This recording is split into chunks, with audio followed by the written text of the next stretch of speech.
Alright, so let's work some problems that are similar to number 8, homework number 8. We'll do problems that don't use the same numbers but follow the same directions as homework number 8. Okay, so as we work through homework number 8, the first problem that we come across has to do with Bode plot sketching. So you have two GOL, G omega functions that are given to you, so you'll have to do two Bode plot sketches. So let's do an example that's similar to that. So I have, let's say, a G of J omega that is, let's say, 3J omega over 2J omega plus 1. This is already in the standard form, much like your problems in homework number 8 for problem number 1. Those are already in the standard form as well, so you don't really have to do any massaging to them. Okay, so if we wanted to write this a little bit clearer, what we could do is just write the 3J omega on the top and then J omega over 1/2. So this is actually exactly the same. Multiplying by 2 or dividing by 1/2, it's the same thing. But this way we can see that the pole stands out a little bit more. So it's constant of 3, a 0 at the origin,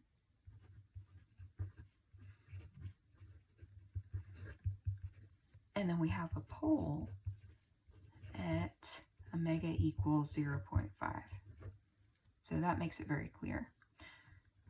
These are 3 pieces of information that we're going to use in our plot. We like to draw our plots together. So let's go ahead and label our omega axis. I'm going to use that log axis again. And try to make these about the same distance apart. 0.1, 1, 10, 100, and then 1000 if we need to go that far. Okay, let's get our axis over here labeled. This is magnitude G of J omega and angle of G of J omega. Okay, all right, so we're ready to start plotting. So the first thing we have is a constant at 3, and so it's not negative, and it's not going to affect our phase plot for that reason. If it's positive, it doesn't affect our phase plot at all. If it was negative, it would cause a minus 180 degree shift downward. So we don't have that happening, so we don't have to worry about it. That's just an example. Okay, so we need to convert to dB. We do that by taking 20 log base 10 of whatever number this is. In this case, it's 3. And if we do that conversion, this number should come out to be about 9.5 or so dB. All right, so we can start off our magnitude plot by starting at that point. So somewhere around here, label that 9.5. And this is in dB. We'll just put that at the top. And of course, this is in degrees. Okay. The next piece of information we have is the 0 at the origin. Okay, so we know that the 0 at the origin will cause an increase in slope for our magnitude plot. If we just think about the magnitude plot right now, it's going to increase in a +1 or a +1 slope for a log plot, or a +20 dB per decade. It's the same thing for dealing with log plots. Okay, so let's go ahead and draw that in there. Say +1 slope. Okay, all right, now for the phase plot, since the constant didn't affect us at all, we started off at 0. 0 at a 0 at the origin will cause a +90 degree shift upwards. So let's go ahead and draw that in. So +90 degrees. And we can go ahead and put our dotted line in here. Okay. All right, so the last piece of information, the pole at the omega equals 0.5. Okay, omega equals 0.5, somewhere around here. Go ahead and label that. Okay, so for the magnitude plot, a pole would cause a downward slope of -1 or -20 dB per decade. So effectively, at this point, at this frequency, our +1 slope that was going up is canceled out by this now -1 slope.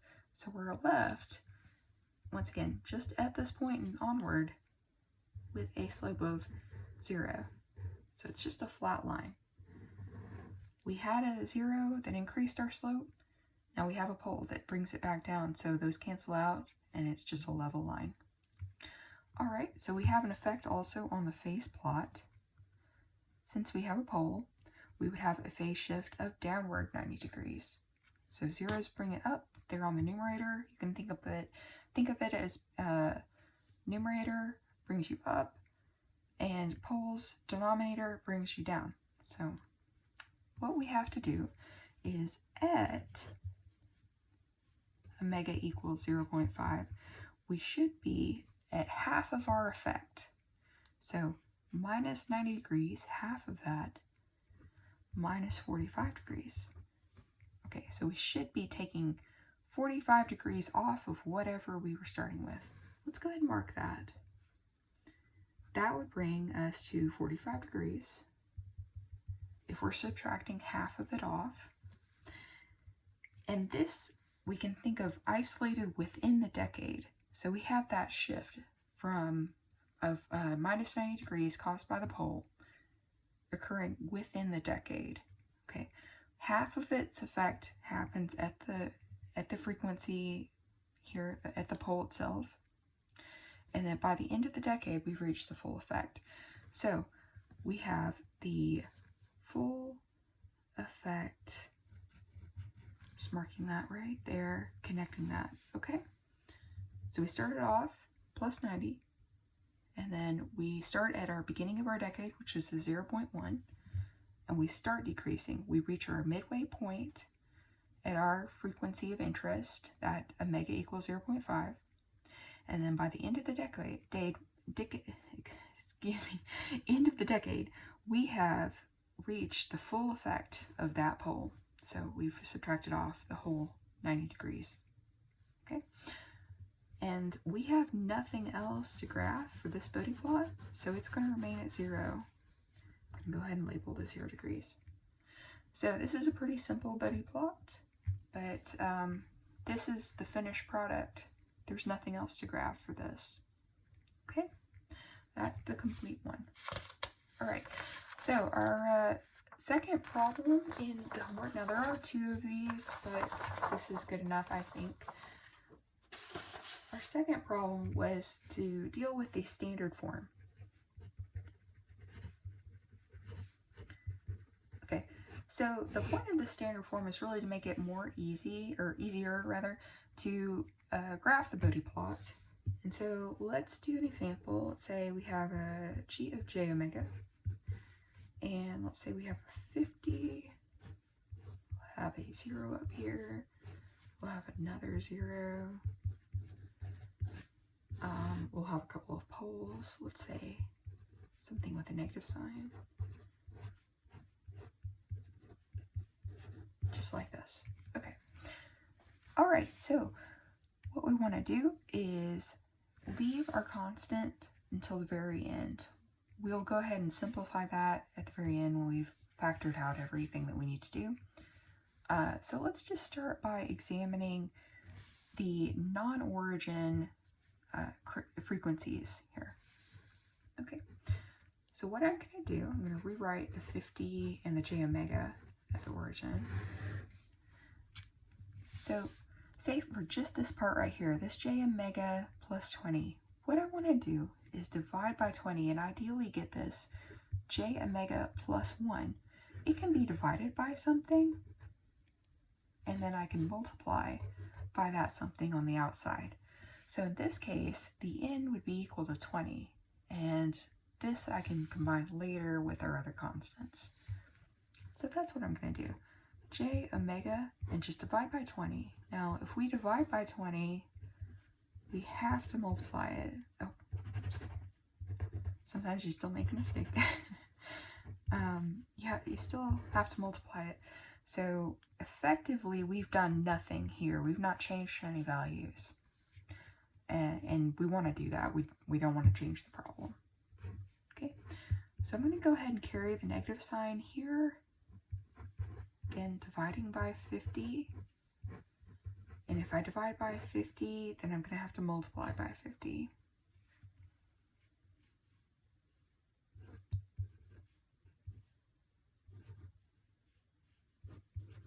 And I'm going to save that till out here.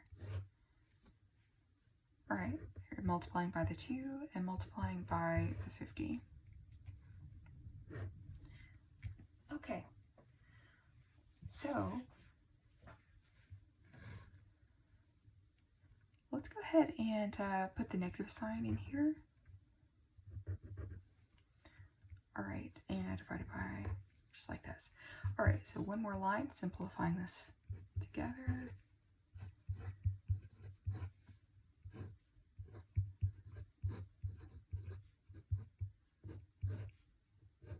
Multiply by 20 on the top, and then we have j omega negative 50, 1 j omega over 2 plus 1, and then we multiply by the 2 here, and the negative 50 here. Okay, so if we simplify this, I can cancel out the 50 and the 50, I still have this negative sign, the 2 and this 20 and make this a 10, and then if I cancel out this negative sign and make this a minus, and down here, I'm going to rewrite this one line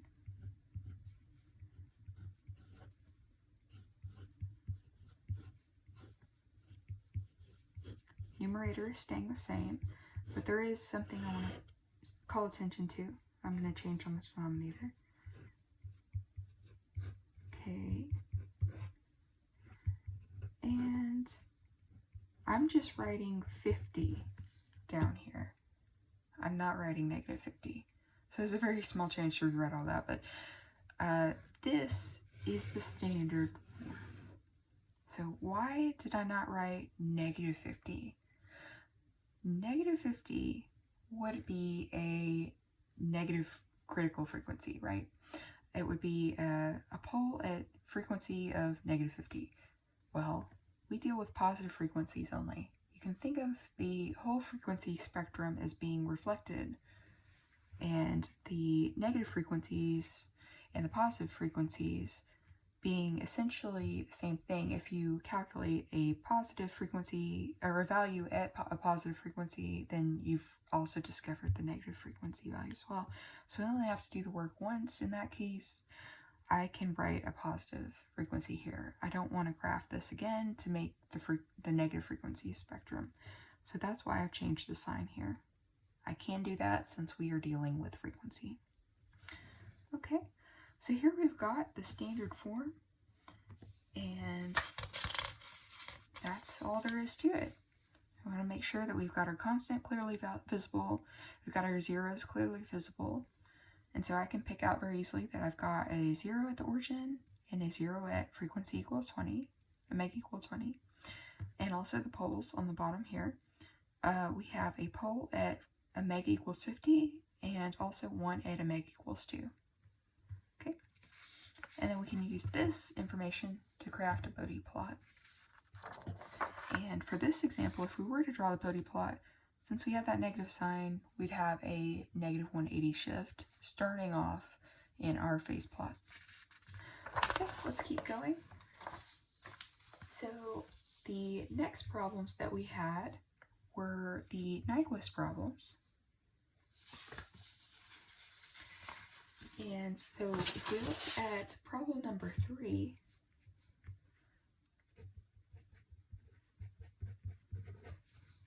what what you'll want to do is look at the locus that's given to you. You have a Nyquist plot, and you also have a GOL. And this is actually given to you in terms of S, so that's fine. We'll just do that. And let's say I have a S plus 10 and an S minus 5. Okay. And let's make the locus look like this.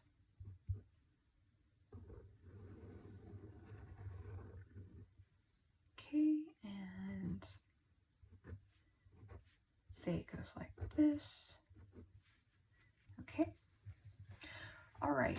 So if we wanted to use the Nyquist criterion to evaluate the stability of this, now this is a Nyquist plot, and it comes from the open loop transfer function. This is the open loop transfer function. What we're establishing the stability of is actually the closed loop system. So that's why I can't just look at this open loop transfer function and go, oh, well, obviously it has a pole in the right-hand plane, therefore it's unstable. Well, the open loop transfer function, yes, that's stable, but that doesn't necessarily mean that the closed loop system isn't stable. They can be different, and oftentimes they are different. So if we have this locus and say, for example, it matches this system, then let's evaluate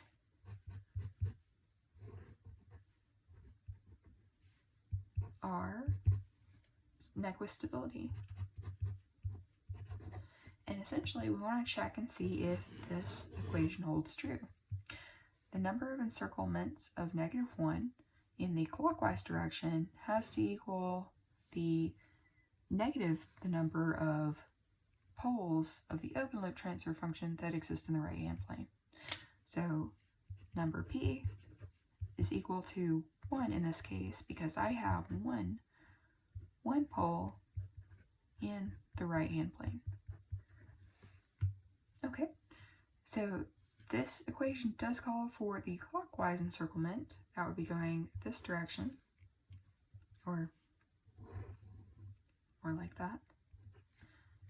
And so we are actually going in the counterclockwise direction, and the negative sign establishes that. This changes the direction. So we're actually encircling it one time. So n of -1 in our case is equal to -1. So if we have negative p, this works. So this system would be stable in that case. If this locus is for this system, then it is a stable closed loop system. Okay. What if we had a case where it's like this right here? -1 was out here, and then my GOL was, let's say, we have the same numerator, and just like this, and yeah, and I'll change it in a moment as well. So here you can see number P is equal to 0, and also number N is equal to 0. So in that case, it is stable again.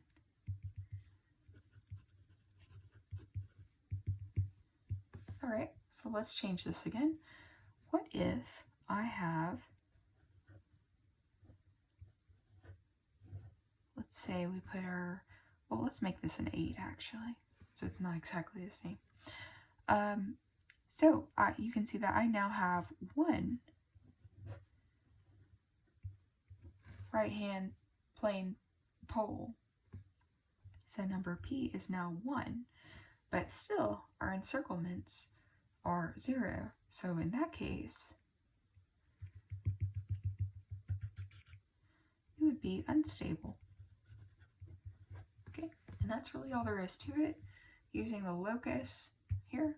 Now number 4 is a bit more work. In problem number 4,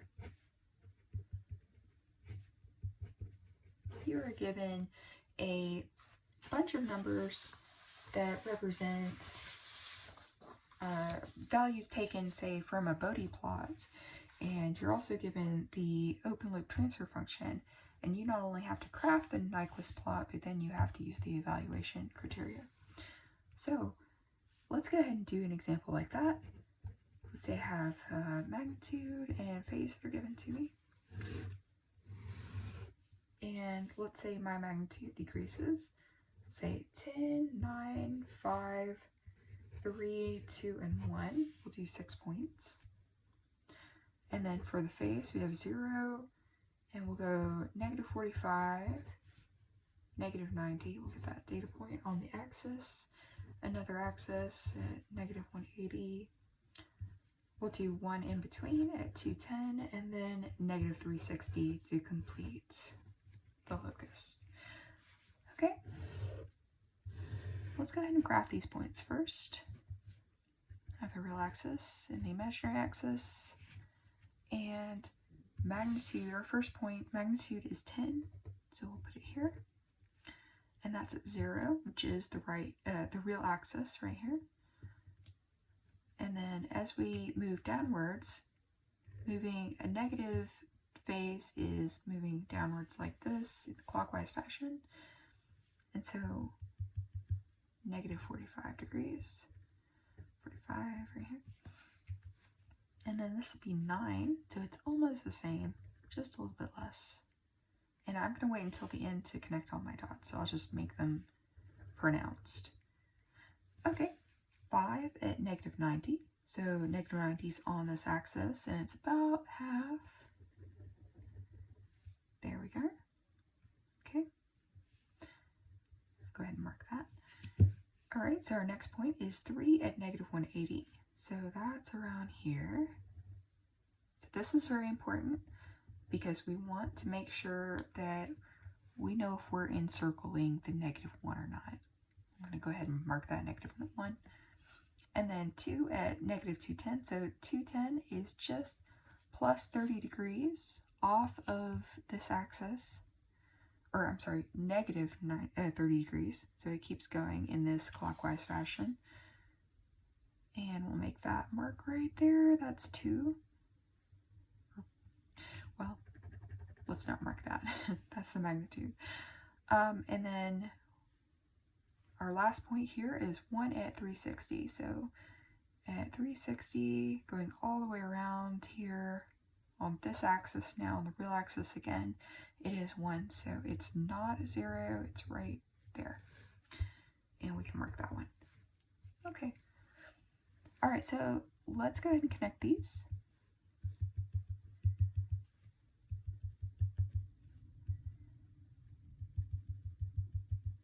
Okay. Now we're not done with our locus. We do need to reflect it. So I'm going to go ahead and do that. Okay, so it gets reflected across the real axis, and that completes it so that we can see encirclements or not. All right, so we're moving in this kind of a direction.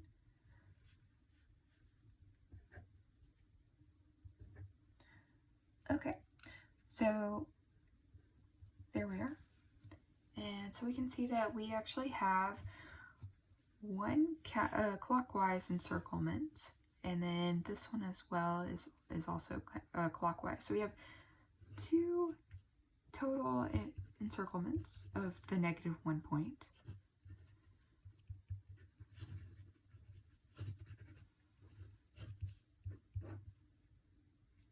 Okay, and what you would do at this point is consult what your GOL is, and let me say we'll do 2 cases of this. So the first case, let's say that we have no poles existing in the right hand plane.